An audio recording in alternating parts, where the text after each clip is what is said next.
Aujourd'hui de pouvoir vous conduire et dans la modération et dans la prédication. J'ai béni le Seigneur parce que moi je suis en train de travailler, je sais que mon compte est rempli. Amen. Si vous avez encore les téléphones ouverts, essayez de les mettre simplement sur le vibraire ou peut-être mettez-les au mode avion, même si vous n'êtes pas dans l'avion. Mettez-les dans le mode avion, c'est encore mieux. Comme ça, moi, si quelqu'un vous appelle, il sait que vous êtes dans l'avion. Parce que nous allons prendre le vol maintenant.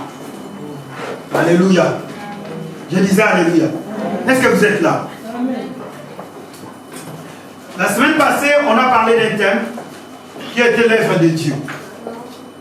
Et ce thème, l'œuvre de Dieu, on avait dit que c'était la foi. On a tiré cet enseignement par rapport au livre de Jean chapitre 6, les versets 28 et 29. Parce que les disciples demandaient une chose à Jésus. Jésus leur disait, il faut faire l'œuvre de mon Dieu, de mon Père. Et ils ont demandé, c'est quoi l'œuvre de Dieu? Et Jésus les a répondu, l'œuvre de Dieu, c'est que vous croyez en moi. Or, nous savons que croire en Jésus, c'est la foi. Comme nous dit la Bible dans le livre de Romains, chapitre 19, que si tu confesses dans ta bouche et que tu crois dans ton cœur que Jésus-Christ est Seigneur Sauveur, tu seras... Est-ce que nous sommes là? Tu seras... Alors, nous avons compris que la foi, ce n'est pas seulement les choses qu'on espère. Ferme assurance des choses qu'on espère. Nous avons des vies par rapport à cette... Je verrais bien que vous preniez un enfant, vous le mettez un peu de vie. Ok? Parce que c'est un moment quand même très important. La foi, ce n'est pas simplement, je ne dis pas que ce n'est pas les choses qu'on espère. L'assurance, ferme assurance des choses qu'on espère et la démonstration de celles qu'on ne voit pas. C'est aussi la foi. Mais la foi, c'est également les œuvres que Dieu demande. Ces œuvres à lui que nous devons faire. Alléluia. Est-ce que nous sommes là? Parce que la foi a plusieurs dimensions en fait. La foi a plusieurs dimensions. Quand nous sommes en train de pardonner quelqu'un, c'est la foi. Alléluia. Là, ce n'est plus question de ce que j'espère. Mais c'est les œuvres que Dieu attend de toi et de moi. C'est ça la foi. La foi, c'est même, je dirais, le socle de la vie chrétienne. Parce que la vie chrétienne se base sur la foi. Je connais un homme, et cet homme-là, il est loin, il est en Afrique. Et cet homme-là a commencé petit. Mais, dans toutes ses prières, il ne disait pas autre chose. Dans tout ce qu'il faisait, il disait simplement la foi. Et du coup, Dieu a commencé à l'élever. Même aujourd'hui, les gens ont oublié son nom. On l'appelle simplement de la foi. Si vous tapez sur Internet de la foi, je ne sais pas si c'est FSCC au Congo. Mais ce jeune homme, aujourd'hui, il a, je ne sais pas, Dieu l'a élevé d'une dimension, tu ne peux pas croire. Même les gens commencent à dire qu'il a touché au fétiche. Mais c'est un jeune, il est encore trop jeune, il est encore beaucoup plus jeune que moi. Sa base, toute sa vie, même s'il parle de quoi, c'est toujours la foi. Et on l'appelle aujourd'hui pasteur de la foi. Il a mis tellement la foi en Dieu. Là où les gens commençaient à l'inciter, à se moquer de lui, lui, il avait toujours la foi. Et quand il allait quelque part, il prêchait. Il disait simplement aux hommes, ayez la foi. Gardez la foi. N'abandonnez jamais la foi. Même quand rien ne va, n'abandonnez jamais la foi. Et moi, je suis tout à fait d'accord avec lui. Et cela aujourd'hui me donne cette puissance, me donne cette capacité-là de dire que c'est la foi. La base de toutes les choses, c'est la foi. Est-ce que quelqu'un peut dire la base de toutes choses, c'est la foi? Vous savez, quand vous êtes malade et que vous avez la foi que si je prends ces médicaments, je vais guérir, vous allez guérir. C'est la base même de la vie d'une personne sur la terre. Quelqu'un qui ne croit plus en lui, c'est une personne morte. Alléluia. Si tu crois que je vais à l'école, je ne vais pas réussir, tu ne vas pas non plus réussir. Si tu mets déjà des négations, parce que la foi n'est jamais la négation. Amen, amen. Alléluia. Je ne peux plus revenir et définir comme on a défini la foi. Non. Et on avait dit qu'il y a des caractéristiques de la foi.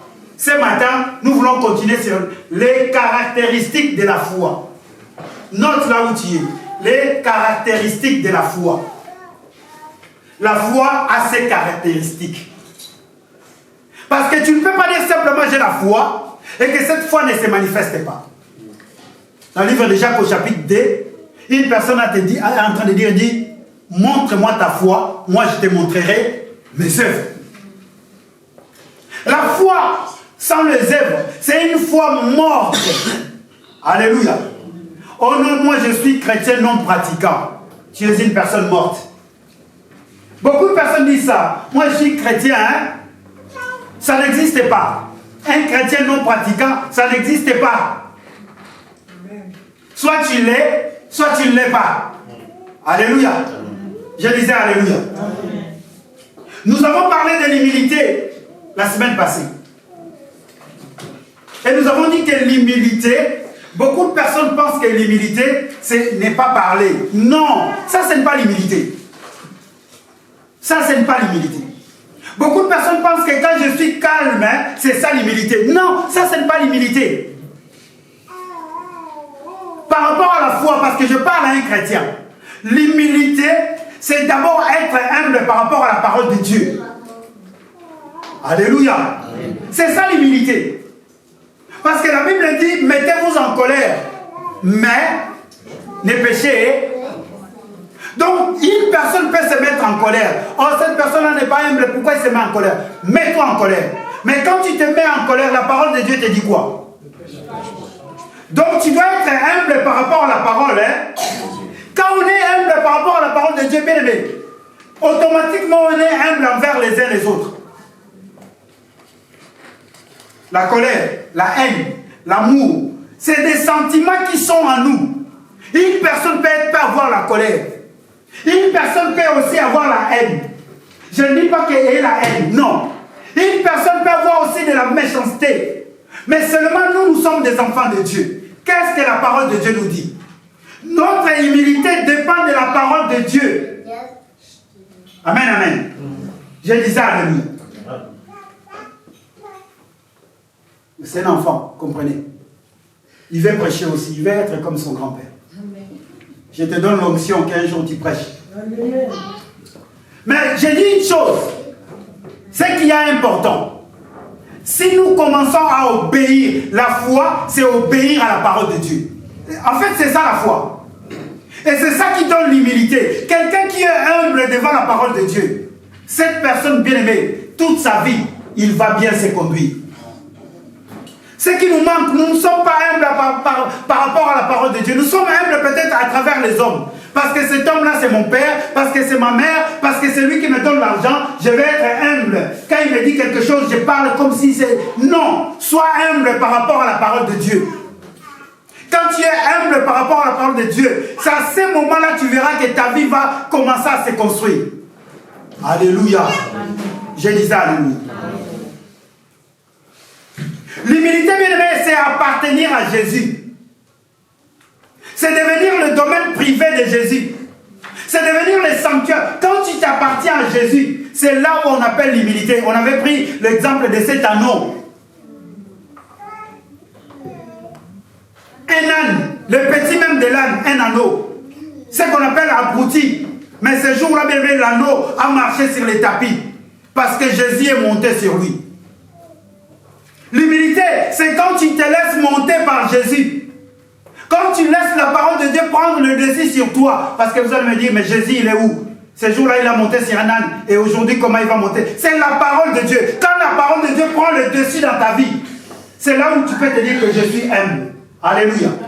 Là où les autres n'arrivent pas à pardonner, toi, tu fais quoi? Et c'est ce point-là que nous voulons voir. Le point B, les pardons. Caractéristique de la foi, les pardons. Ça, c'est le point B. Hein. Le point A, c'était l'humilité.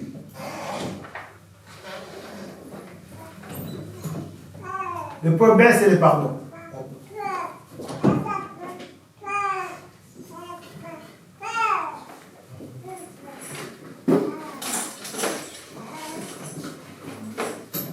Amen. Bien-aimés frères, le pardon, c'est un point, mais je dirais capital dans la vie chrétienne. Sois la bienvenue, ma soeur. Que Dieu te bénisse. On va prendre la Bible dans le livre de Michée. Michée, chapitre 7.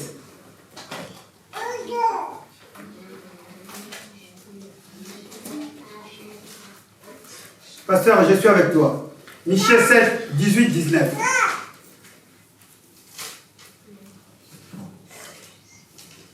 Je vais lire, le pasteur n'est pas encore là. Je lis dans la version Semeur. Quel est le Dieu semblable à toi, qui efface les fautes et qui pardonne les péchés du reste de ton peuple, qui t'appartient? Toi, tu ne gardes pas ta colère à jamais, mais tu prends ton plaisir à faire grâce. Oui, de nouveau tu auras compassion de nous, tu piétineras nos péchés et au fond de la mer, tu jetteras nos fautes. Alléluia. Amen. Souvent, on prend ces versets quand on va dans les eaux de baptême. On dit que notre Dieu prend nos fautes, il les jette jusqu'au fond de la mer, que personne ne peut aller chercher. C'est ça le pardon. Le pardon, bien aimé, c'est une puissance qui détermine notre foi. Souvent, on dit le pardon, c'est une puissance qui libère. Mais le pardon, c'est également une puissance qui détermine même notre foi. Quelqu'un peut dire, j'ai foi en Jésus. C'est la personne qui est capable de pouvoir pardonner une personne. Amen, amen. Quelqu'un qui dit, j'ai la foi, mais qui n'arrive pas à pardonner, moi, je mettrai un doute. Je mettrai maintenant un doute. Parce que la foi est caractérisée par le pardon. Alléluia. Je disais alléluia. C'est une puissance. Mais une puissance qui détermine notre foi. Sans le pardon, nous ne pouvons même pas parler de la foi. Sans le pardon, nous ne pouvons pas parler de la foi. Parce que l'homme a jugé bon de nous pardonner. Et c'est ce que Michée est en train de dire. Quel est le Dieu semblable à toi, qui efface les fautes et qui pardonne les péchés du reste de ton peuple, qui t'appartient? Il efface, il pardonne. Qui est le Dieu comme lui? Or, on nous dit la foi vient de ce qu'on entend, et ce qu'on entend vient de la parole de Dieu. La Bible nous dit dans le livre de Jean, chapitre 1, dit, au commencement était la parole était avec Dieu, et la parole était Dieu. On est en train de personnifier. Là maintenant, je suis en train de personnifier la foi.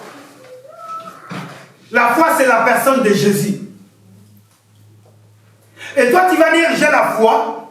La première des choses que Dieu a fait, c'était de nous pardonner. Alléluia.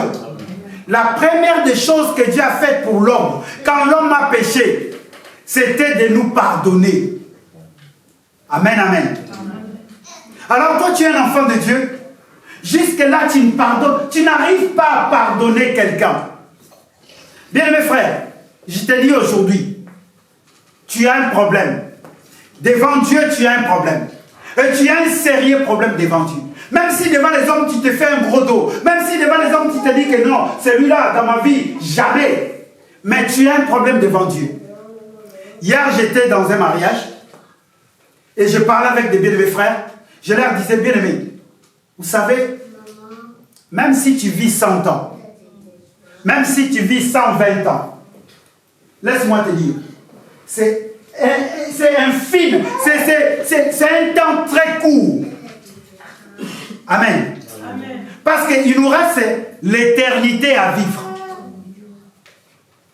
Même si tu restes que 20 ans, ce n'est pas un problème.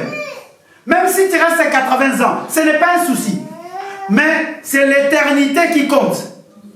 Parce que quand nous allons mourir, c'est l'éternité qui nous attend. En bien ou en mal. Ne pensez pas que non, nous allons aller au ciel parce que moi je vais y aller. Amen. Mais toi qui ne vas pas aller, tu vas aussi continuer à vivre. Tous les êtres humains vont vivre éternellement. Mais il y en a ceux qui vont aller vivre avec Jésus et il y en a ceux qui vont aller vivre dans le feu. Ne pense pas que moi je fais ce que je veux, d'ailleurs demain je vais mourir. Ça, ce sont vraiment des hommes insensés qui pensent comme ça. L'esprit ne meurt pas. Donc, le temps que tu vis sur la terre, c'est le temps que tu dois te préparer pour que tu puisses vivre éternellement. Or, le temps que tu te prépares sur la terre. D'ailleurs, quand Jésus, dans Matthieu 6, quand il dit, il donne la prière aux disciples, il leur dit une chose. Quand vous priez, dites, pardonne-nous, comme nous pardonnons aussi à ces. C'est une puissance. Il dit, Seigneur, pardonne-nous. Comme nous pardonnons aussi. Est-ce que toi, tu es dans ces cadres-là? Est-ce que toi, tu pardonnes aussi à ceux qui t'ont offensé? Je vais te dire un secret. Le pardon, on ne le demande pas. Amen. Aujourd'hui, tu dois le savoir. Il ne faut jamais demander à quelqu'un de venir te demander pardon.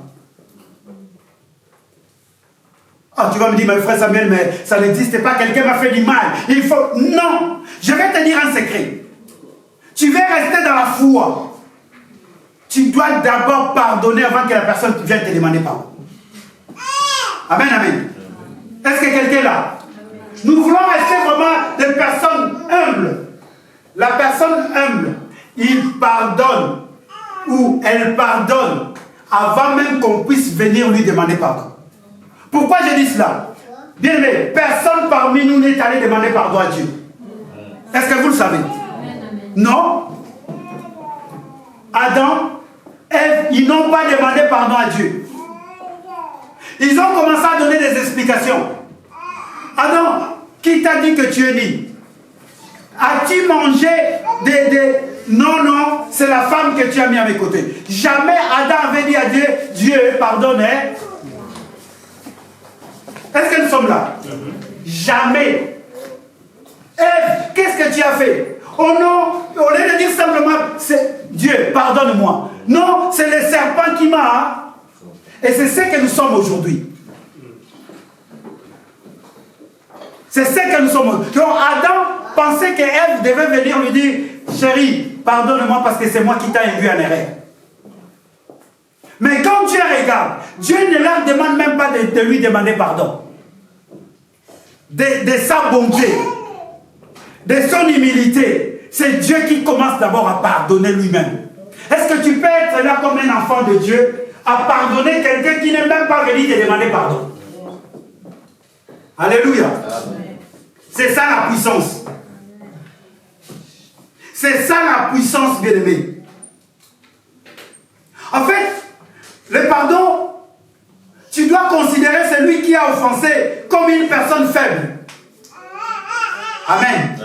Dans la dimension du caractéristique de la foi, parce que la foi, c'est la démonstration des choses qu'on ne voit pas. Est-ce que nous sommes là? Yadolphe, est-ce que tu es là?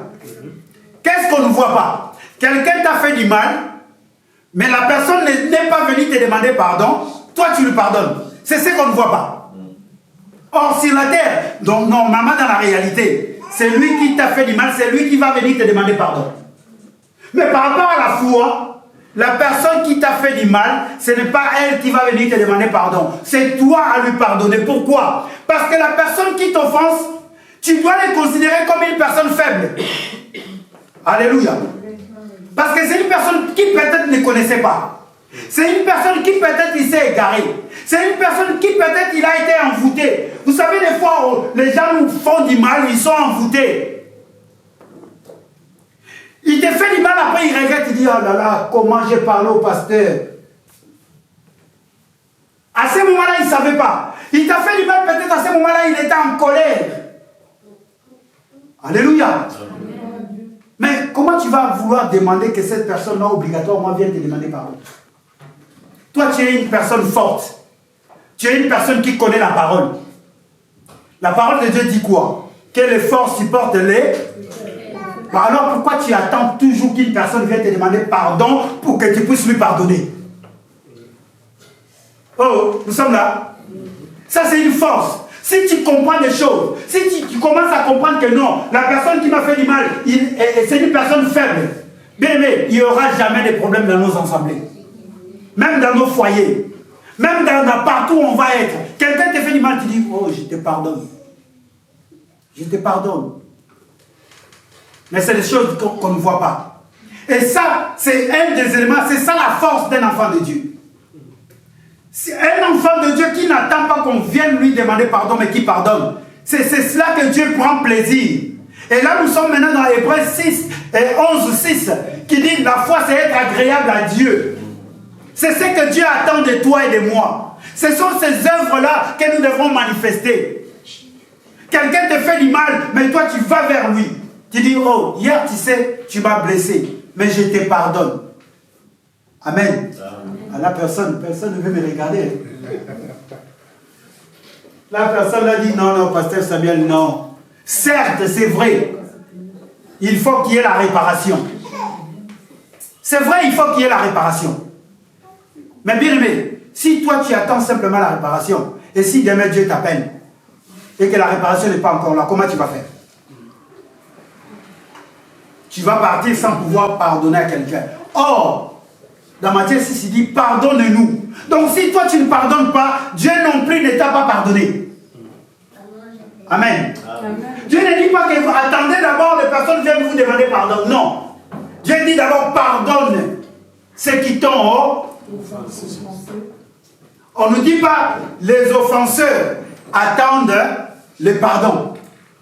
C'est ça, non? Est-ce qu'on dit ça? C'est lui qui a été offensé qu'il attend le pardon. Alléluia. Je vais simplement t'amener dans des petites choses. Mais ces petites choses qui vont réguler même ta vie. Vous savez, des fois dans la vie, on loupe beaucoup de choses. Les relations sont brisées par manque de pardon. Ces relations-là, peut-être demain, ça pouvait t'amener à la gloire. Vous savez, il y a des relations qui mènent à la gloire, mais qu'on néglige aujourd'hui par manque de pardon. La personne que tu vois aujourd'hui, tu ne connais pas sa vie demain. Tu ne connais pas ce que cette personne peut faire demain pour toi.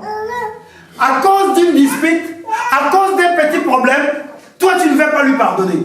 Demain après-demain, c'est cette personne-là qui devient le président de la République. Ah, il était vraiment mon ami, hein. Il était vraiment... Hein. Il n'est plus. Juste à cause du manque de pardon. Alléluia. Combien de familles qui se disloquent à cause du pardon? D'abord nous, les parents. Je parle aux parents maintenant, nous. Cet enfant-là, s'il ne vient pas me demander pardon, il ne me verra plus jamais. Et la Bible dit que nous étions encore pas nés, mais lui, il est allé à la croix pour nos fautes. Alléluia. Amen. Je disais alléluia. Amen. Parents, vous savez, les enfants, ils pensent être grands. Ils pensent connaître. Mais ils oublient une chose. Que si toi, parent, tu n'étais pas là, lui, il ne serait pas là. Alléluia. Donc, tu as l'obligation, quels que soient les problèmes qui peuvent arriver, n'attends pas que ton fils, n'attends pas que ta fille vienne te demander d'abord pardon. Je suis en train de parler à quelqu'un. Pardonne-le, pardonne-la. Là où il va aller, c'est une bénédiction que tu es en train de lui donner. Alléluia. Qui est ce parent qui n'aimerait pas que son fils ou sa fille puisse avoir la joie, la paix, puisse réussir dans la vie? Et un père qui ne pardonne pas, une mère qui ne pardonne pas, surtout à ses enfants, c'est un véritable problème. Parce que la bénédiction du père est beaucoup plus importante, la bénédiction de la mère. La Bible dit, c'est le supérieur qui bénit. Est-ce que vous êtes là? C'est le supérieur qui bénit. La bénédiction de nos enfants dépend de nous. Mais notre bénédiction ne dépend pas de nos enfants. Est-ce que nous nous comprenons? Tu es parent. Tu deviendras parent un jour. Je suis venu te parler de pardon. C'est même la foi. C'est la base de la foi d'une personne. Quelqu'un qui croit en Jésus doit être capable de pardonner, mais dans la simplicité. Alléluia. Amen. Sœur Sophie, tu dois pardonner dans la simplicité. Il ne faut pas qu'on te booste. Il ne faut pas qu'on vienne te parler. Il ne faut pas que les gens gênent. Laissez-nous le pasteur gêner pour autre chose. Aujourd'hui, on est en train de gêner pour que quelqu'un demande pardon. Oh! Oh! Quelle perte de temps! Le pardon, quelqu'un qui a la foi, automatiquement, il doit savoir que sa vie n'est pas du pardon. Parce que s'il vit, parce que Christ l'a pardonné. Alléluia. Je suis d'accord avec toi, ma fille. Matthieu chapitre 5. Homme de Dieu, nous allons lire le verset 23-24. Matthieu chapitre 5. 23-24. Verset 23 au verset 24.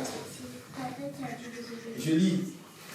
Si donc tu présentes ton offrande à l'autel et que là tu te souviennes que ton frère a quelque chose contre toi, laisse là ton offrande devant l'autel et va d'abord te réconcilier avec ton frère. Puis viens présenter ton offrande. Alléluia. Amen. Alléluia. Amen. On dit quoi? Si donc tu fais quoi? Si donc tu présentes ton offrande. Si tu présentes quoi? À l'autel. À l'autel. Et tu te souviens que quoi? Ton frère a quelque chose contre toi. Si tu viens présenter ton offrande à l'autel, tu te souviens que ton frère a fait quelque chose contre elle? Maintenant la Bible dit quoi? Laisse quoi? Laisse ton offrande. Va d'abord. T'es réconcilié avec toi. Est-ce qu'on dit que celui qui t'a fait du mal vient d'abord te voir? Est-ce que nous sommes là? On ne dit pas, frère Popol, on ne dit pas que celui qui t'a fait du mal vient d'abord te voir. On dit si toi tu te souviens que quelqu'un t'a fait du mal, tu fais quoi? Tu vas d'abord le voir. En quelque sorte, on est en train de dire tu le pardonnes d'abord. Alléluia. Tu vas le voir. Bon, il y a des personnes que tu dis, bon, celui-là, je ne le verrai pas, je ne vais pas le voir. Mais c'est ton cœur qui le voit. Il y a des personnes que tu ne vois pas, mais ton cœur le voit. Il y a des personnes qui sont peut-être loin, mais ton cœur le voit. Ton cœur doit être libre. Alléluia. Tu veux présenter ton offrande, tu veux venir prier, mais dans ton cœur, tu dois être libre. Tu dois avoir une liberté de dire que non, Seigneur, mon cœur, tu le vois, tu le connais. Je n'ai pas de problème avec mon frère. Seigneur, je ne vais surtout pas avoir un problème avec lui. Fais en sorte que ma colère s'apaise. Fais en sorte même que quand je le vois, je puisse aller même lui dire bonjour. Fais en sorte que je puisse prendre mon téléphone, que je l'appelle. Je lui dis que Seigneur, oh, je t'aime mon frère, je t'aime ma soeur. Et c'est ce qui nous manque aujourd'hui. Tu ressens que quelqu'un t'a fait du mal, mais tu as du mal de prendre ton téléphone pour l'appeler. Tu attends que celui qui t'a fait du mal qui t'appelle. Non. Non. Dans ce contexte-là de Matthieu 5, non. On demande à toi qu'on a fait du mal. C'est toi qui dois prendre le téléphone, appelle la personne qui t'a fait du mal. Ça, c'est la foi. C'est pour cela qu'on dit que ce sont la démonstration des choses qu'on ne voit pas. Alléluia. Ce que le monde ne peut pas faire, c'est nous les enfants de Dieu qui doivent le faire. Là où les gens ne peuvent pas faire, nous devons montrer aux gens. Ah, tu m'as fait du mal. Alors, est-ce que tu vas bien? Mais attends, je ne te vois plus. Ah, c'est à cause de ce que tu m'as fait hier. Je t'ai déjà pardonné. Vous allez voir la personne commencer maintenant à tituber ou à pouvoir bégayer. Ah non, non, c'était pas à cause de ça, tu sais, ces derniers temps, je ne suis pas bien. Il va chercher maintenant. Mais toi, tu t'avances vers lui. Je ne dis pas que tu te déplaces. Aujourd'hui, on a tous les moyens pour se demander pardon. Amen, amen. Et dans cette dimension-là, bien aimé, nous sommes en train de caractériser la foi. Nous sommes en train de mettre la foi en valeur. Notre foi, il faut la mettre en valeur. Alléluia. Est-ce que quelqu'un est là? Tu dis, je vais commencer à mettre ma foi en valeur. Celui qui pardonne à quelqu'un ou celui qui demande pardon à Dieu, il garde sa foi. Vous savez, la foi, il faut la garder. Paul est en train de dire, j'ai combattu le bon combat, j'ai gardé la foi. La foi, bien aimé, il faut la garder, parce que c'est l'élément essentiel. Le jour où Christ reviendra, il va chercher la foi. Il ne va pas chercher une église comme aujourd'hui. On pense que quand on va dans une église là où il y a la bonne musique, là où il y a les révélations, là où il y a les prophéties, c'est ce que Christ va venir chercher. Non. Christ va venir chercher ce qu'on appelle la foi. Sois un homme de foi. Dis à quelqu'un, sois un homme de foi. Attention, il y a une femme à côté de toi. Sois une femme de foi. Oui, l'homme aussi avec un grand H. Homme et femme. Tu as raison, ma soeur. Alléluia. Si on est des hommes de foi, rien ne peut nous bousculer. Rien ne peut nous malmener. Vous savez, aujourd'hui, laissez-moi vous dire, les hommes de Dieu, nous avons tendance à... Je l'avais dit l'autre fois, nous avons tendance à manipuler les enfants de Dieu. On les manipule parce qu'ils n'ont pas la foi. Quelqu'un qui est ferme dans la foi, il ne bouge pas. Non, il ne bouge pas. Il sait que moi, je crie en Jésus. À moins que là où vous allez, le nom de Jésus n'est pas cité. Si le nom de Jésus n'est pas là, ah là, vous pouvez dire non, non, là, je ne mets plus pied. Mais si le nom de Jésus est là, toi, tu viens pour Jésus. Mais qu'est-ce qui va te faire que tu puisses... Bon, c'est vrai, hein, aujourd'hui, que disons-nous? Ah, dans cette église-là, il n'y a pas d'amour. Dans cette église-là, je vois que les choses n'avancent pas. Dans cette église-là, il n'y a pas d'enseignement. Dans cette église-là, je vois que je ne grandis pas. Bien aimé, c'est faux, archi faux. Faux et archi faux. Vous savez, un homme a grandi parce qu'il a écouté juste une parole. La Bible dit, Moïse devenait grand. Il refusa d'être appelé fils de la fille des... Donc, les jours simplement, on a dit à Moïse, Moïse a compris que je ne suis pas le fils de Pharaon, de la fille de Pharaon. Moïse est devenu grand. On ne l'a pas enseigné, je ne sais pas combien de mille fois. Non. Une seule parole peut t'enseigner, toute ta vie change. Amen. Alléluia. Amen. Une seule parole peut t'enseigner et toute ta vie change. C'est la foi. Est-ce que tu crois? Est-ce que tu pardonnes à quelqu'un? Est-ce que ce matin tu peux pardonner à celui qui t'a fait du mal? Beaucoup de personnes disent non, je vais d'abord attendre. Là je suis dans une colère noire. Ne couchez pas. Que la colère, la nuit ne tombe pas. Que toi tu sois toujours en colère. Alléluia. Est-ce qu'on peut acclamer Jésus?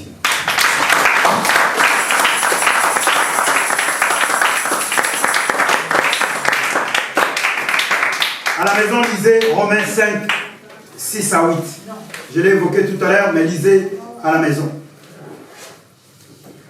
Le pardon est une des images de notre foi en Jésus. C'est vrai, c'est le problème entre l'offenseur et l'offensé.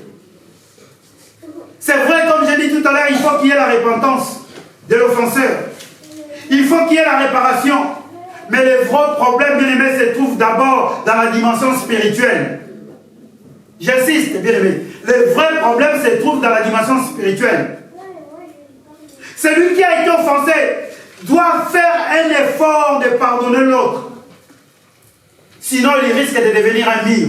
Vous savez que celui qui a été offensé risque de devenir un mur. Si vous avez été offensé, vous ne faites pas d'effort, vous risquez de devenir un mur. Alléluia. Homme de Dieu, on peut lire en Proverbe 18, 19. Regardez ce que Salomon est en train de dire. Proverbe chapitre 18. Verset 19. Verset 19. Je lis ce qui suit. Les frères sont plus intraitables qu'une ville forte. Et leurs querelles sont comme les verrous d'un palais. Alléluia. Regardez la version semaine.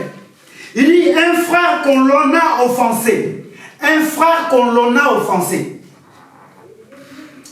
J'aime bien cette version. Est plus inaccessible qu'une ville fortifiée.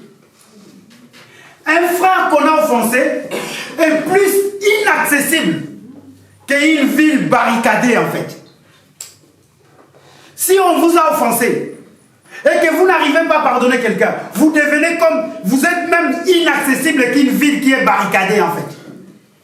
C'est pour cela que vous allez voir que quelqu'un qu'on a fait du mal, il ne veut même pas écouter, il ne veut écouter personne. Quoi, vous voulez me parler de quoi? Vous avez vu ce qu'ils m'ont fait? Barrière. Alléluia. Je suis venu parler à quelqu'un. Ça, c'est une barrière. Et là, à ce moment-là, tu n'es plus agréable à Dieu. Tu deviens inaccessible. C'est pour cela qu'on demande que celui qu'on a offensé, qu'il laisse d'abord son offrande, qu'il va se réconcilier. Parce que, vous savez, ça fait mal. Vous ne connaissez rien. Vous dites la vérité. Vous faites ce qui est bien. Mais on voit toujours ce que vous faites est mal. Amen, amen. Amen. C'est difficile à vivre cela. Mais c'est ça la vie d'un chrétien.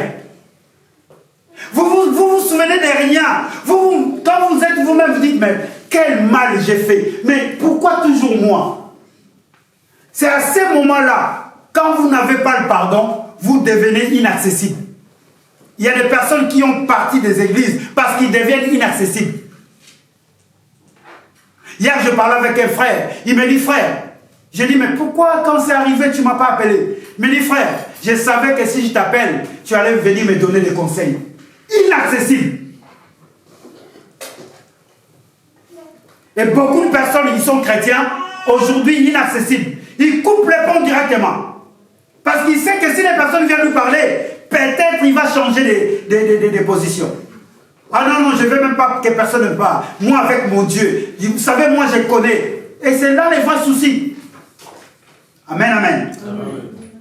Le Seigneur veut nous enseigner sur le pardon. C'est une puissance.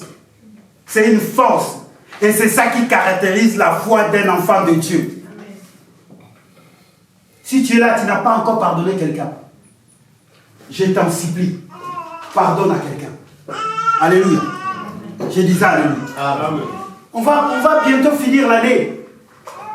L'année est encore loin. On va arriver la nuit.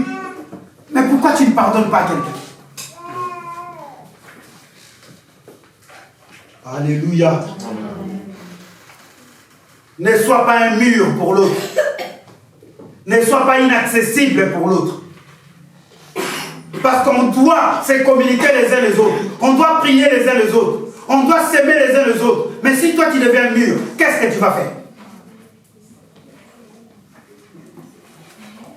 Maintenant la question que je posais. Doit-on oublier quand on pardonne?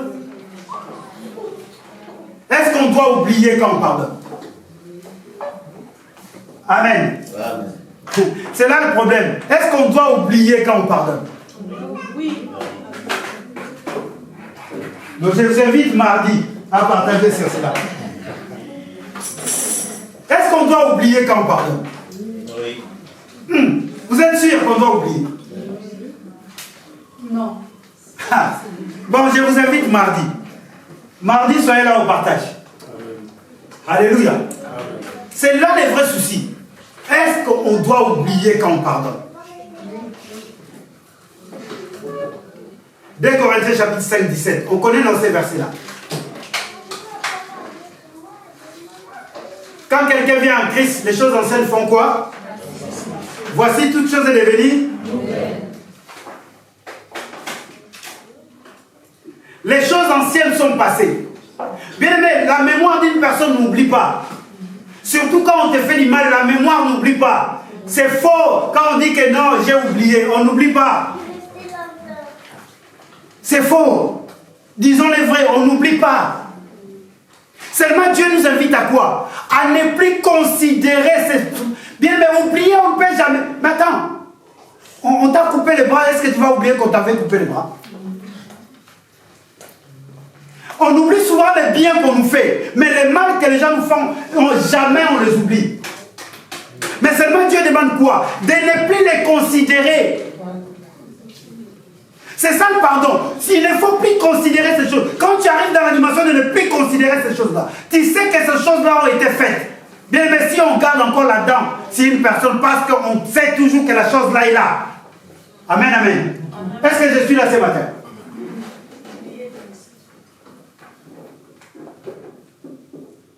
C'est là dans le cœur. Tu ne je dis bien, quand je dis oublier, c'est tu ne les considères plus.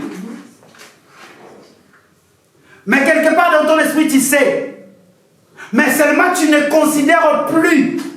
Tu ne reviens plus en arrière. Les choses anciennes doivent passer. Pourquoi tu dois revenir en arrière quand tu avais 2 ans? Ce que ma mère m'a fait à 2 ans. Ne les considère plus. Ce que mon père m'a fait à a 10 ans, ne les considère plus. Ce que mon enfant m'a fait quand j'étais malade, ne les considère plus.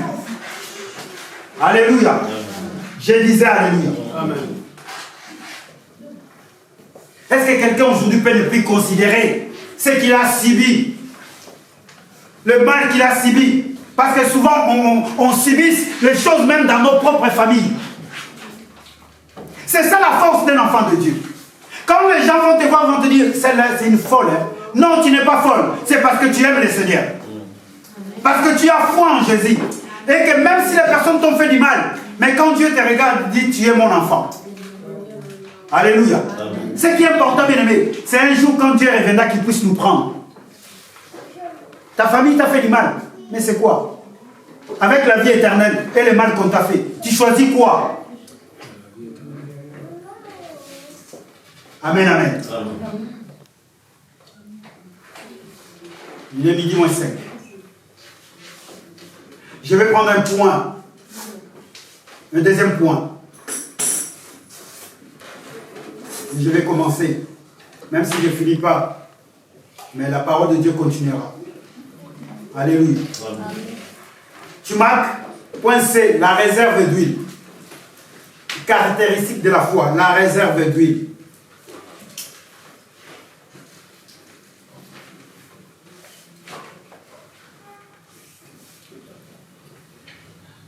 La foi doit être caractérisée par une réserve d'huile. Allons-y dans le livre de Matthieu, chapitre 25.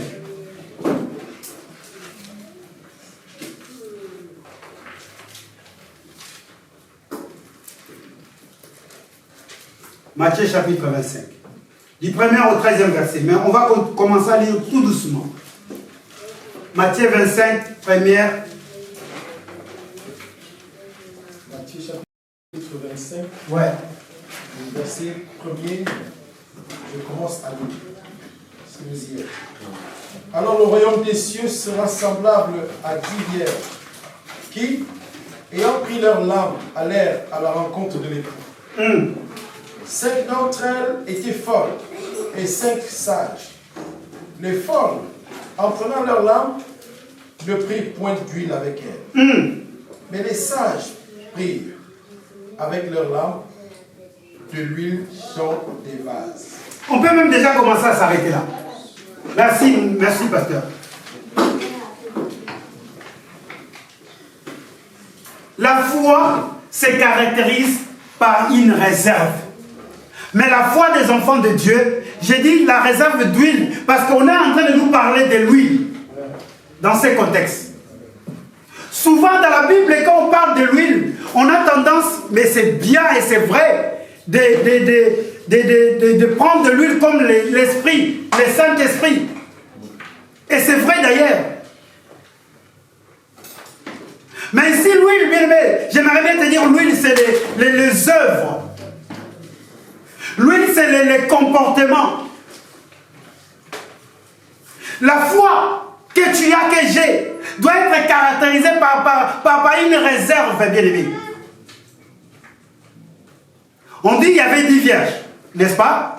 Quand on parle de la virginité, donc on parle de la pureté. On est en train de parler de l'église. Parce que l'église de Dieu est pure. L'église de Dieu, elle est pure. Alléluia. Donc en fait, les 10 vierges, c'est l'image de l'église. On dit dans ces 10 vierges, il y en avait 5 qui étaient folles et 5 qui étaient sages. Donc dans l'église, aujourd'hui, on trouve des personnes qui sont sages et des personnes qui sont folles. Amen, amen. Amen. Pourquoi on parle de la sagesse? Simplement parce que ces personnes-là, ils avaient une réserve d'huile. Dans leur comportement, ils avaient un peu de réserve. Est-ce que tu as un peu de réserve quand tu parles? Alléluia. Amen. Je disais Alléluia. Est-ce que tu as un peu de réserve? Bien aimé, vous savez, vaut mieux qu'on te donne un coup, mais qu'on te parle mal. Je préfère même que quelqu'un me frappe, mais qu'il m'insulte. Alléluia. Vous savez, il y a des paroles, quand on te dit cela, toute ta vie, tu vas raisonner à cela. Mais on peut te gifler aujourd'hui. Combien de fois nos parents nous ont giflés? Est-ce qu'on se souvient? Mais une seule parole que ton frère t'a dite, si cette parole a été vraiment une parole très très méchante, tu as toujours cette parole. Partout où tu pars, tu dis, waouh, elle m'a dit vraiment ça. Même si tu pries, hein, tu as vu ces jours-là, la manière dont elle m'a parlé, tu as pardonné, hein, mais des fois tu dis, hé, ces jours-là, la manière dont elle m'a parlé, cette personne. C'est parce qu'on manque de réserve. Quand on lit, c'est vrai, souvent on parle, mais quand je lis encore, j'ai essayé de comprendre. C'est un manque de réserve. On a la foi aujourd'hui, mais avec la foi, on est quand même en train de citer les autres. C'est un manque de réserve. Alléluia. Amen. Pourquoi je dis c'est un manque de réserve? Parce que nous sommes la nuit. Bien aimé, c'était la nuit. Or, dans la nuit, c'est là où on a besoin de lampes. On n'a pas besoin de lampes la journée. Ici, là, on a mis des lampes parce que si on l'éteint, ça va faire un pénombre, ça va faire, il n'y a pas assez de lumière. Mais si on sort là dehors, on n'aura pas besoin de lampes. Alléluia. Cela veut dire quoi? On a besoin d'une lampe quand les choses ne marchent pas. Quand les situations sont défavorables, c'est là où on a besoin de lampes. Or, le psaume 119, 105 nous dit quoi? Ta parole est une lampe, hein? C'est la parole de Dieu notre lampe. Or, cette parole, s'il manque de l'huile, cette parole, s'il manque de réserve, c'est une parole qui détruit. Alléluia. Combien de fois tu as parlé mal à ton frère? Combien de fois tu as parlé mal à ta soeur? Combien de fois tu as répondu mal à tes parents? Combien de fois tu as parlé mal à tes enfants? Cela ne veut pas dire que tu n'as pas la foi. Tu as la lampe, tu as la parole, mais il y a quelque chose qui te manque, c'est la réserve. Les 5 folles n'ont pas pu arriver à rentrer avec le pouls parce qu'ils n'avaient pas la réserve. Ils sont des chrétiens, mais quand ils parlent très mal. Quand Christ revient, il dit non, vous, je ne vous connais pas, manque de réserve. Est-ce que nous sommes là? Combien de fois on a manqué de réserve? Or, la foi est caractérisée par les réserves, c'est un supplice. Vous savez, ces jours-là, si en Égypte, si même les Israélites ont vécu, parce que Joseph avait eu l'idée de faire une réserve. Vous connaissez l'histoire de Joseph? Les 7 années de disette et les 7 années d'abondance. Pendant les 7 années d'abondance, Joseph faisait des réserves. Allez-y lire. Joseph, est-ce que tu peux faire des réserves et des pardons dans ton cœur? D'ailleurs, la Bible dit, ce jour-là, on demandait combien de fois on doit pardonner. Quelle était la réponse? 77 fois 7 fois. On peut faire la sommation, 77 fois 7. Oh, vous n'êtes pas là, les frères Bogdanov ici, ils sont tous morts. Alléluia. Cela veut dire quoi? On doit avoir la réserve du pardon. Si je pardonne aujourd'hui, je pardonne demain, je pardonne après-demain. Si je n'ai pas la réserve, ici, il me restera quoi? Pasteur, aie un peu de réserve d'amour. Si tu me donnes l'amour, tu dois avoir aussi une réserve qui te donnera une autre personne. La Bible dit, si nous aimons simplement les personnes qui nous aiment, à quoi cela sert? Parce qu'aujourd'hui, nous avons une fâcheuse habitude d'aimer simplement les personnes qui nous aiment. Or, si tu as la réserve, même la personne qui ne t'aime pas, tu vas l'aimer. On est là? Amen. Je veux que tu sois enseigné. Les gens pensent que l'enseignement, c'est de sortir des révélations. Vous savez, quand vous lisez dans la parole de Dieu, 1 Corinthiens dit ça. Pasteur, essaie de me trouver. Tout ce qui a été écrit, c'est pour nous servir d'exemple. Or, quelque chose qui sert d'exemple, c'est l'enseignement. Alléluia. L'enseignement, c'est quelque chose qui te sert d'exemple. Si tu me vois tomber aujourd'hui dans un puits, ça te sert d'exemple. C'est un enseignement pour toi. Quand tu vas venir, ne tombe pas.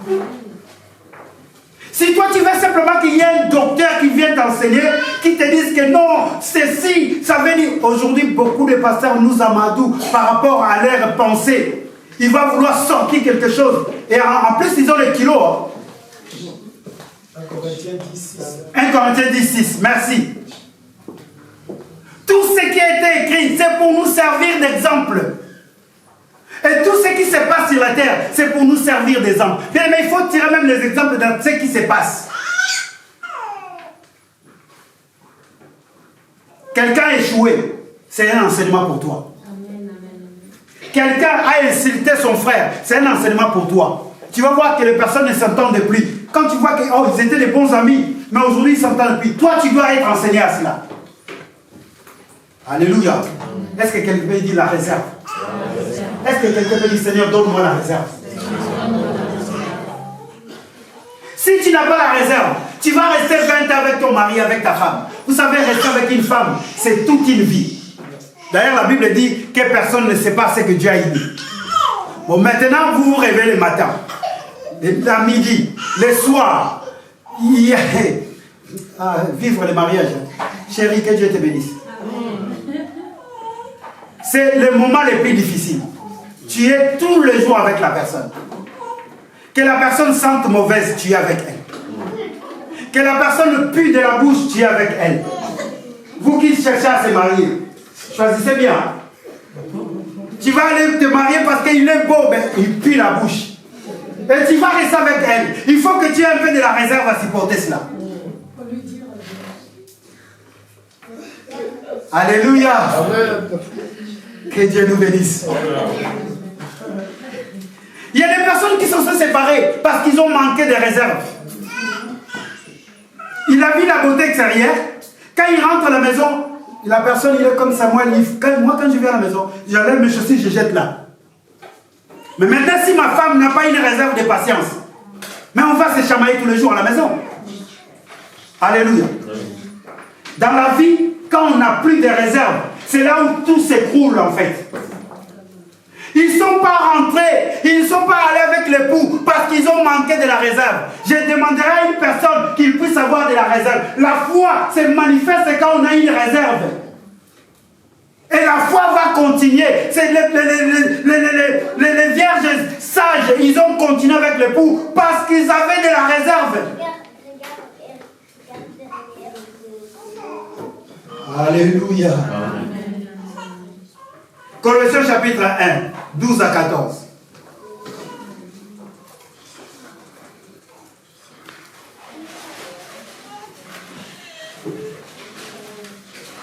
Colossiens chapitre 1, 12 à 14.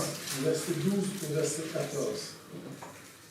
Rendez grâce au Père qui vous a rendu capable d'avoir part à l'héritage des saints dans la lumière, qui nous a délivrés de la puissance des ténèbres et nous a transportés dans le royaume du Fils de son amour. En lui, nous avons la rédemption, la rémission des péchés. Alléluia. Bien aimé, il faut rendre grâce à Dieu. C'est lui seul. C'est lui seul. C'est à lui seul qu'appartient la réserve. Alléluia. Non, moi j'étais à la place de Dieu. Je n'allais pas pardonner à Adam. Heureusement, je ne suis pas Dieu. Imaginez la dimension des réserves, la dimension de l'amour. Mais c'est une dimension. C'est pour cela que Paul a dit, rendons grâce à Dieu. Il nous a enlevé des ténèbres pour nous amener dans son admirable lumière, dans son royaume.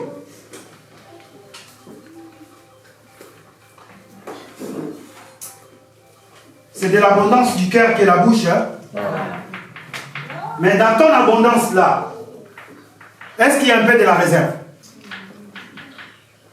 Regarde maintenant comment tu juges les autres. Regarde maintenant comment tu parles aux autres. Vous savez, il y a des personnes qui sont... Quel est le mot que je peux employer? Il y a des gens qui sont... Quel est le mot que je dois employer? Il y a des gens qui ne sentent rien quand ils parlent mal. Il y a des gens qui n'ont pas d'empathie. C'est le mot que j'ai cherché. Il y a des personnes qui n'ont pas... Quand il parle, lui, il pense qu'à lui. Il n'y a pas d'empathie, donc il n'est pas quelqu'un qui doit sentir mal quand il parle. Et ce sont des personnes qui n'ont pas de réserve. Normalement, quand tu veux parler à quelqu'un, la Bible dit quoi? Avant de parler à l'âme, tourne ta langue 7 fois. Est-ce que c'est plus simple des gens qui ont été mal éduqués? Oh, les frères Adolphe Valois. Non, je n'irai même pas là. Des fois, ce n'est même pas l'éducation. Vous allez voir des personnes bien éduquées. Mais parce qu'il leur manque une réserve. Dans la vie, il faut avoir des réserves. Alléluia. Avant de parler, regarde un peu derrière, tourne un peu la langue. C'est ça les réserves. Ça vous est jamais arrivé? Ah, j'ai manqué de réserves ces jours-là. Je ne me suis pas réservé. On a souvent tendance à dire ça. Non, ces jours-là, je suis sorti de mes gonds. Manque de réserve.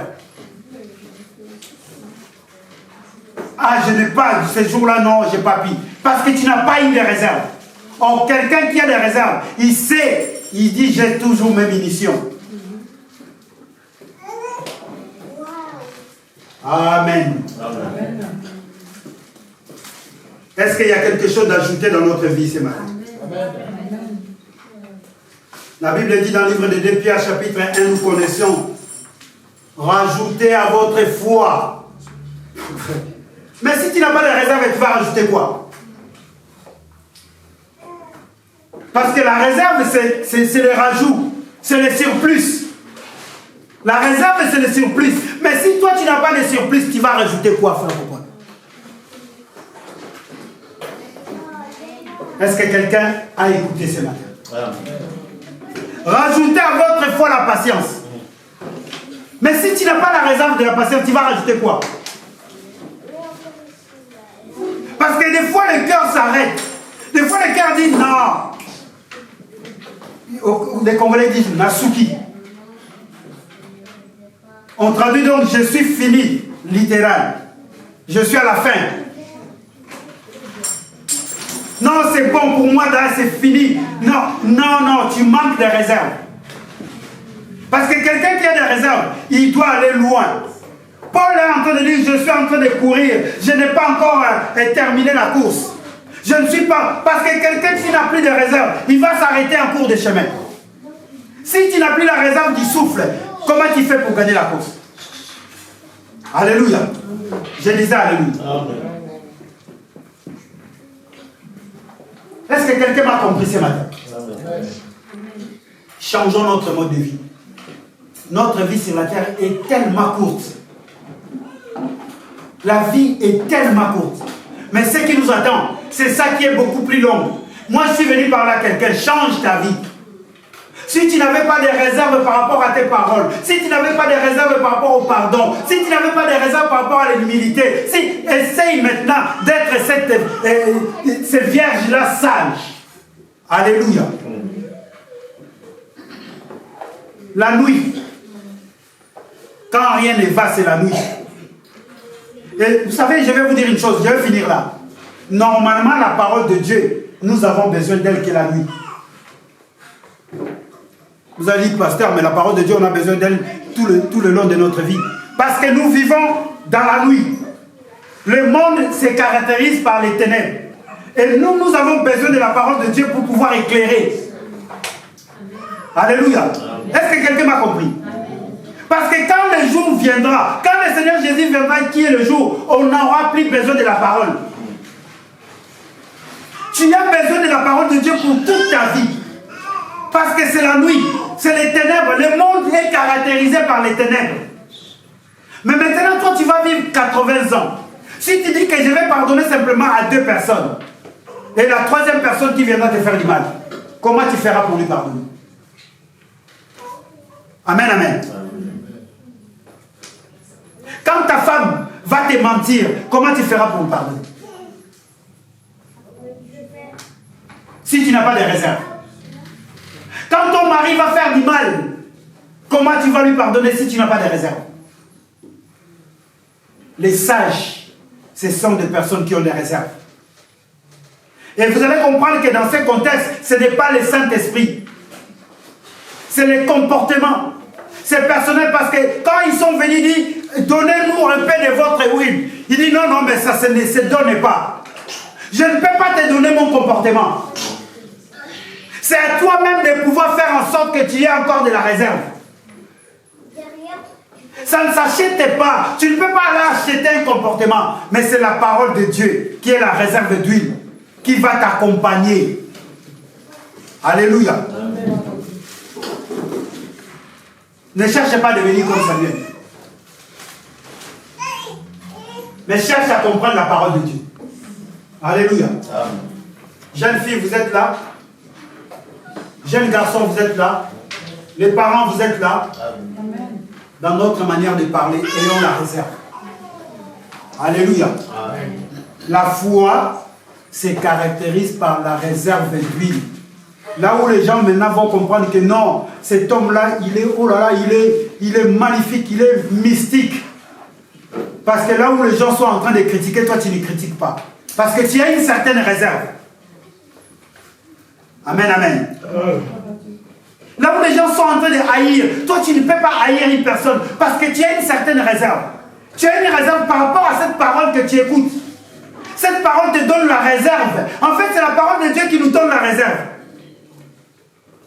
Alléluia. Ce n'est pas qu'on est des poltrons. Ce n'est pas que parce qu'on est des faibles. Non, on n'est pas des faibles. Mais c'est parce qu'on a de la réserve vis-à-vis de la parole que nous écoutions. Il va dire, mais cette femme-là n'a monnaie là. En français, donc, comment on peut traduire n'a monnaie là? Oh!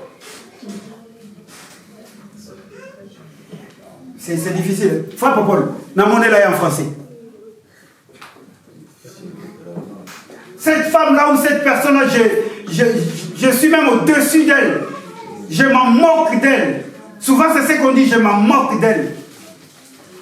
Mais simplement parce que tu n'as pas de réserve. C'est une personne que Dieu a créée. Non, c'est pas ça. La traduction, c'est quoi?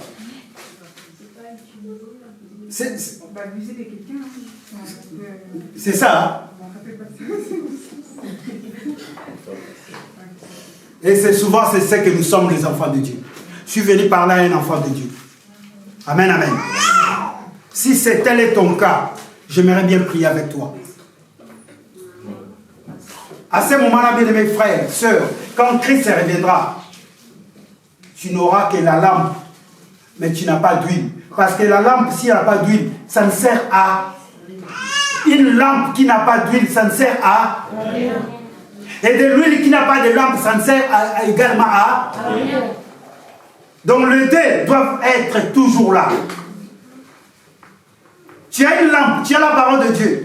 Mais si tu ne le mets pas en pratique, ça ne sert absolument à rien. Tu peux te vanter, non, Genèse chapitre 20. Tu peux même aller jusqu'à Genèse chapitre 55. Je te le permets. Il y a des personnes qui débordent. Il va commencer, moi je les appelle les récitateurs de la Bible. Regardez-nous, hein, les pasteurs, les prédicateurs, les hommes de Dieu. C'est les hommes les plus orgueilleux sur la terre. Vous savez pas? C'est les hommes les plus orgueilleux. Parce qu'un pasteur, pour pardonner quelqu'un, il va aller chercher la parole. Ah, la parole me dit aussi, il va chercher un verset pour qu'on puisse dire qu'il ne pardonne pas. Mais les enfants de Dieu, facilement, certes, tu peux pardonner, oui, je le pardonne. Parce qu'il ne connaît pas un verset qui contredit l'autre. Mais le pasteur, un pasteur, mais attends, le pasteur, tu n'arrives pas à pardonner. Pasteur, tu n'arrives pas à demander pardon. Mais pour moi, heureusement, je ne suis pas Dieu. Heureusement. Heureusement. Mais ce sont des hommes les plus orgueilleux. Pourquoi? Parce qu'ils pensent avoir la lampe. Mais ils n'ont pas de réserve d'huile. Certainement, ils ont la parole. Ils connaissent beaucoup de versets. Ils cherchent même des versets qui vont à l'encontre pour qu'ils ne puissent pas pardonner.